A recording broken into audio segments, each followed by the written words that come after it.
জনবিরোধী শক্তি এবং তার প্রতিনিধিরা নিজেদের প্রভুত্ব বজায় রাখার জন্য চালিয়ে যাচ্ছে সাংস্কৃতিক মতাদর্শগত বহুমাত্রিক আগ্রাসন।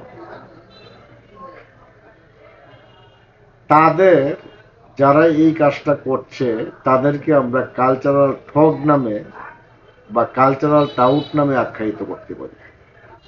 তাদের দ্বারা নির্মিত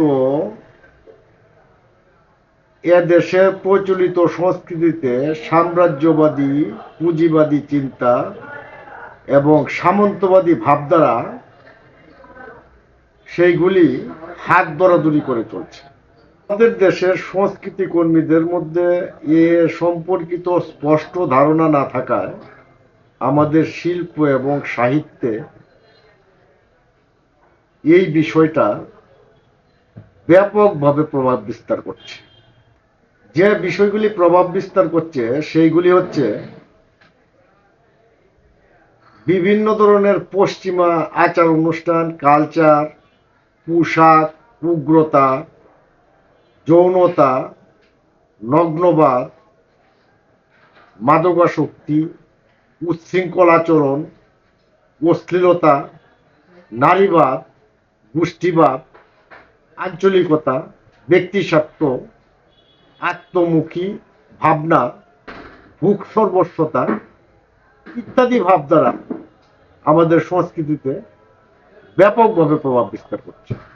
এই যে বহুমাত্রিক সাংস্কৃতিক আগ্রাসন, এই আগ্রাসনের মূল লক্ষ্য হচ্ছে জনগণের উপর শোষণ এবং শাসন অব্যাহতভাবে চালিয়ে যাওয়া। তা জনগণের মন মানসিকতা এবং চিন্তাকে কলুষিত করছে। আধিপত্যবাদী বা আধিপত্যকারী এই প্রতিক্রিয়াশীল অপসংস্কৃতির ধারার বিপরীতে যে সংস্কৃতিটি ক্রিয়াশীল আছে তার নাম হচ্ছে জনগণের সংস্কৃতি। এই যে জনগণের সংস্কৃতি আমি বললাম, সেই জনগণের সংস্কৃতি হচ্ছে চর্যাপদ থেকে শুরু করে বৈষম্য বিরোধী আন্দোলন পর্যন্ত বিস্তৃত। এর ইতিবাচক যে উপাদানগুলি আছে সেগুলিকে একত্রিত করে সুসংগঠিত করতে হবে